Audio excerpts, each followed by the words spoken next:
ये कहानी है एक ऐसे नव विवाहित जोड़े की जिन्होंने अपनी मर्जी से शादी कर ली और शादी के बाद मानसी और करण बड़े प्यार से रह रहे थे। उनकी शादी को 2 साल बीत जाते हैं। बहू खुशखबरी कब सुना रही हो, और अब वैसे भी तुम्हारी शादी को 2 साल हो गए हैं। माँ इतनी भी क्या जल्दी है? हाँ माँ जी, मैं भी करण को इतनी दिनों से यही बोल रही हूँ। इसके तो कान पर जो भी नहीं रिंग रही। वो माँ मैंने ही मना किया था, और अभी तो हम दोनों की उम्र ही क्या है, सारी उम्र पड़ी है बच्चे करने को। बेटा इतना आसान नहीं रखा बच्चे पैदा करना। बेटा तुम्हें अभी पता नहीं है कि आजकल कितने कंपटीशन हो रही है बच्चे होने में।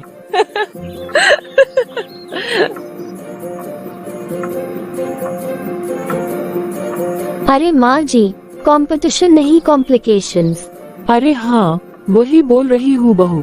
मेरी गलती पकड़ने से अच्छा है कि अब तुम दोनों बच्चे के बारे में सोचो। ठीक है माँ जी। फिर उसके बाद ऐसे ही 1 महीना बीत जाता है। मानसी तुम एक बार डॉक्टर को चेक क्यों नहीं करवा लेती? हमें 1 महीना हो गया है और अभी तक तुम प्रेग्नेंट नहीं हुई हो। हाँ मैं भी यही सोच रही हूँ कि एक बार डॉक्टर के पास जाकर चेक करवा लेती हूँ। डॉक्टर, मैं 1 महीने से बेबी प्लान कर रही हूँ, पता नहीं क्या बात है, अभी तक मैं प्रेग्नेंट नहीं हुई। इसमें कोई डरने वाली बात नहीं है। कभी कभी हार्मोनल चेंजेस की वजह से कॉम्प्लिकेशंस हो जाते हैं। मैं आपको कुछ मल्टीविटामिन और मेडिसिन लिख देती हूँ और आप मुझे अगले हफ्ते आकर फिर से चेक करवाना। जी ठीक है डॉक्टर। मानसी डॉक्टर की बात आकर अपनी सास और पति को बताती है। माँ जी, मैं डॉक्टर को चेक करवा कर आ गई। तो बहू क्या बोला डॉक्टर ने? माँ जी, डॉक्टर ने बोला है कि घबराने की कोई बात नहीं है और डॉक्टर ने कुछ मेडिसिन लिख दी है और अगले हफ्ते फिर से डॉक्टर को चेक करवाना है। तो तुम दवाई टाइम से ले लेना। फिर ऐसे ही मानसी को डॉक्टर को दिखाते हुए कई महीने निकल जाते हैं, लेकिन अभी भी हालात वैसे ही होते हैं। माँ जी, मैं डॉक्टर के पास चेकअप के लिए जा रही हूँ। बहू तुझे कितने महीने हो गए डॉक्टर के पास जाते हुए? अभी तक तो बच्चा हुआ नहीं। मुझे तो लगता है कि तुझ में ही कोई दिक्कत है जो कि बच्चा नहीं हो रहा। हाँ माँ, मुझे भी यही लग रहा है। मेरे कितने अरमान थे कि शादी के बाद मेरे कम से कम 2 बच्चे तो होंगे, पर यहाँ तो तुम एक बच्चा नहीं कर पा रही। करण, तुम ये कैसी बातें कर रहे हो? तुम्हारी इतनी छोटी सोच है, मुझे पता नहीं था। मैं सही तो बोल रहा हूँ। मुझे तो लगता है आपका दिमाग खराब हो गया है और साथ में माँ जी का भी। और दूसरी बात करण, 2 साल तक बच्चा ना करने का डिसीजन भी तुम्हारा ही था, मेरा नहीं। अरे वाह, अब मेरे बेटे पर इल्जाम लगा रही है। तेरे खुद के बस की तो कुछ नहीं है और मेरे बेटे को भला बुरा बोल रही है। अरे माँ जी, आपके बेटे के सामने ही तो मेरे सारे टेस्ट हुए हैं और डॉक्टर ने हम दोनों में कोई प्रॉब्लम भी नहीं बताई, तो फिर मैं कैसे मान लूं कि मुझ में कोई दिक्कत है। फिर कुछ दिनों के बाद घर में करण की मौसी आती है।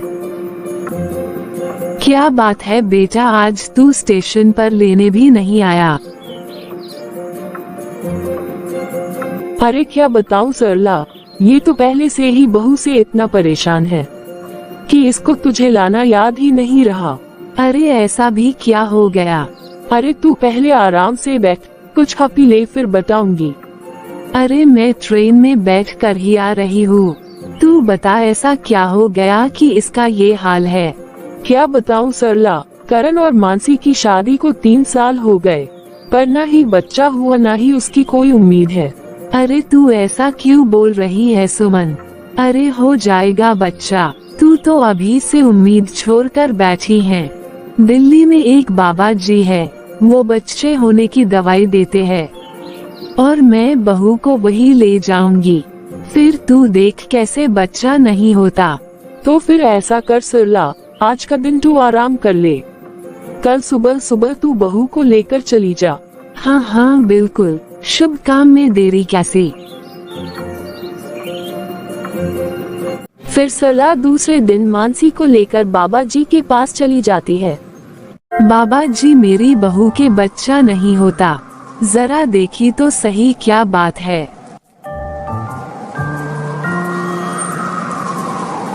बेटा सब ठीक है, बस तू ये पुड़िया 5 दिन खा ले, फिर सब ठीक हो जाएगा। मौसी जी, मैं इन सब बातों में विश्वास नहीं करती। आपके कहने पर ही मैं यहाँ आ गई। अरे बेटा, तू एक बार सबकी खुशी के लिए ये दवाई खाकर देख ले, क्या पता बच्चा हो जाए। ठीक है मौसी जी। मानसी मौसी के कहने पर बाबा की दी हुई दवाई खा लेती है और उसके बाद भी कितने दिन बीत जाते हैं पर बच्चा फिर भी नहीं होता।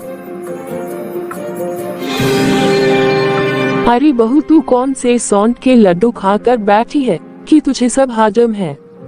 अरे तुझे कहाँ कहाँ नहीं दिखाया, पर तू टस से मस नहीं हुई। माँ जी, अब इसमें मेरी भी क्या गलती है? मैं आप सबके कहने पर सारी चीज कर तो रही हूँ जो मुझे पसंद नहीं है, फिर आप है कि मुझे ही बोले जा रही है। तो और किसको बोलो? तेरी माँ को। माँ जी, मेरी माँ के खिलाफ कुछ मत बोलना। मानसी, तुम मेरी माँ से कैसे बात कर रही हो? तुमने नहीं देखा तुम्हारी माँ कैसे बोल रही है? देखा बेटा कैसे ये तेरा मेरा कर रही है। हाँ माँ, मुझे तो लगता है कि इसमें ही कोई प्रॉब्लम है जो बच्चा नहीं हो रहा। करण, ऐसा भी तो हो सकता है कि आप में कोई प्रॉब्लम हो और आप मुझे ब्लेम कर रहे हो। तू चुप कर, एक बच्चा तो दे नहीं पाई और ऊपर से हमको ही दोष दे रही है। मुझे तो ऐसा लगता है कि तू तो हमारा वंश ही खत्म करना चाहती है। माँ जी, कैसी सोच है आपकी? माँ बिल्कुल सही बोल रही है। अब बहुत हो गया, मैं अब तुम्हारे साथ नहीं रह सकता। तुम अपनी माँ के पास चली जाओ और जल्दी ही तुम्हारे पास डिवोर्स के पेपर पहुँच जाएंगे। तुम ये क्या बोल रहे हो करण? बस इतना ही था तुम्हारा प्यार? तुमने बस इसलिए ही मेरे से शादी की थी? ठीक है, मैं अब और अपनी सफाई नहीं दे सकती। मैं जा रही हूँ अपने घर। फिर मानसी घर छोड़कर चली जाती है और सुमन सरला को फोन करके सारी बातें बताती है और अगले ही दिन मौसी घर आ जाती है। ये तुमने बहुत गलत किया सुमन। अरे हमने कोई निकाला है उसको, वो तो अपनी मर्जी से ही गई है। वैसे भी उसके चक्कर में हमारे घर में रोज कलेश हो रहा था। सुमन, ऐसे घर नहीं चलते। तुमने बच्चा ना होने की वजह से बहू को घर से निकाल दिया, तो और क्या करती? देख सरला, मैं तो उसको अब घर वापिस नहीं लाने वाली। कोई अच्छी सी लड़की देखकर करण की दोबारा से शादी करवा दूंगी। क्या गारंटी है कि दोबारा शादी करने के बाद बच्चा हो जाएगा?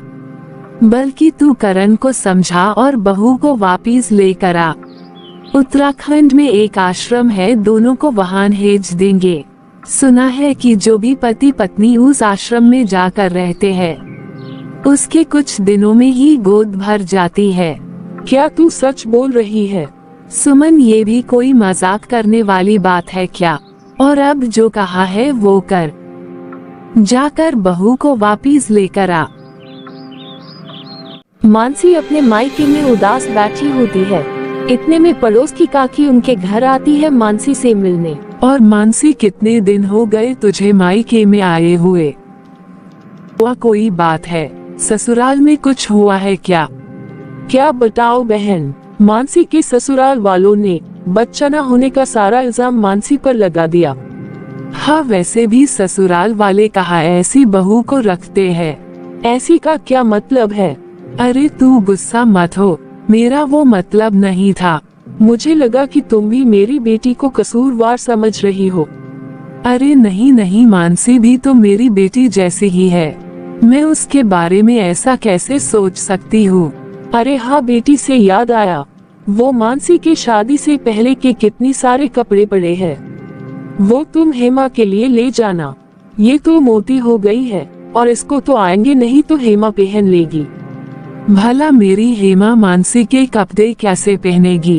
क्यों, क्या हुआ? पहले भी तो पहनती थी। पहले की बात तो और थी। मेरी बात का बुरा मत मानना।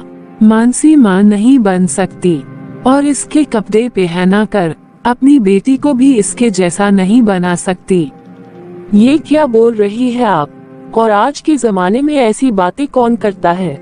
माँ, आप किस किस का मुंह बंद करवाओगी? मुझे तो लगता है कि मेरी ही गलती है।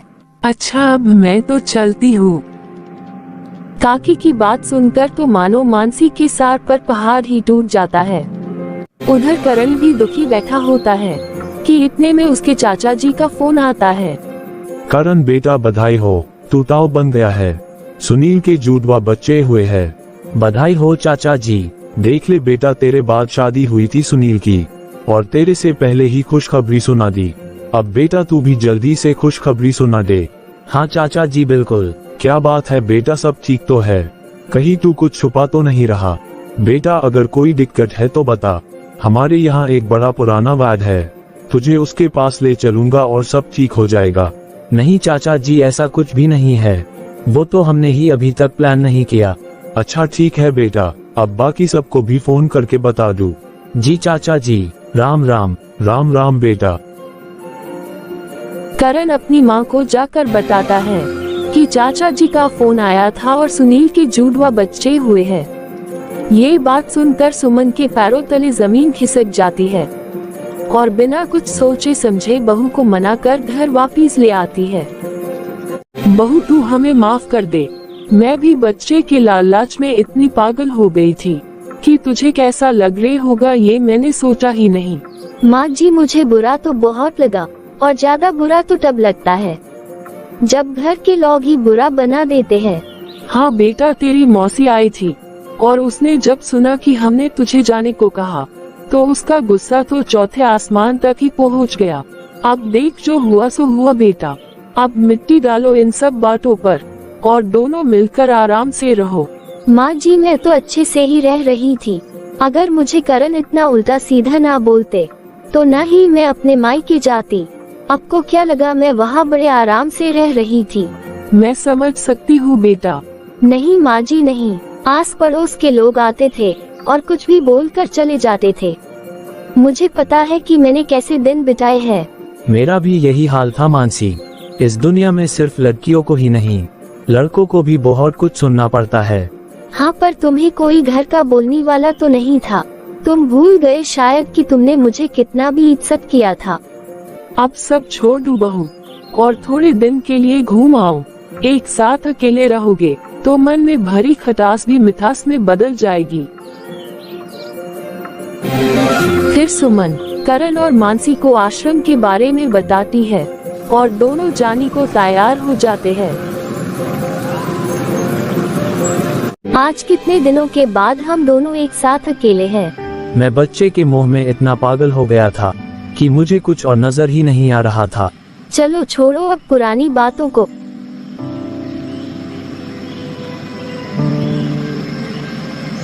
करण और मानसी एक हफ्ता आश्रम में रहकर अपने घर वापिस आते हैं।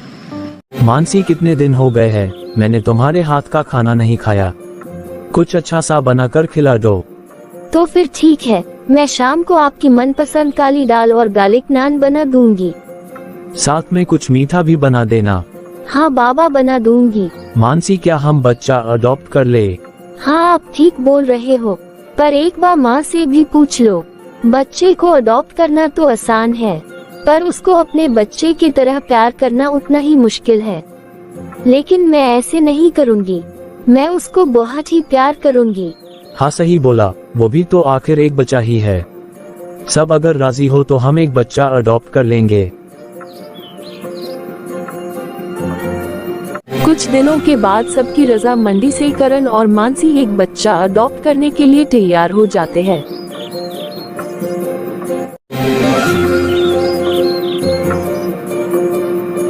मानसी क्या हुआ? पता नहीं, बहुत वीकनेस हो रही है और उल्टी जैसा मन भी हो रहा है। बहू कहीं खुशखबरी तो नहीं है?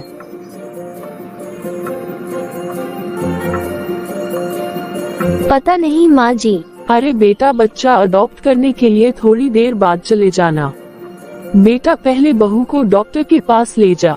फिर करण और मानसी डॉक्टर के पास जाते हैं और डॉक्टर पूरी तरह से चेकअप करके उनको बताती है मानसी घबराने वाली कोई बात नहीं है, बधाई हो तुम माँ बनने वाली हो। पर ये अचानक से मुझे यकीन नहीं हो रहा है। देखो जब हम किसी चीज का ज्यादा स्ट्रेस ले लेते हैं तब भी बच्चा कंसीव करने में प्रॉब्लम होती है, और वैसे भी तुम तो जॉब करती थी, फिजिकल और मेंटल प्रेशर की वजह से तुम्हें इतना टाइम लग गया। इसलिए लाइफ में जो भी परेशानियां आए उसे हिम्मत और साहस के साथ उसका सामना करो। फिर करण और मानसी अपने घर वापिस आकर माँ और मौसी को खुशखबरी सुनाते हैं।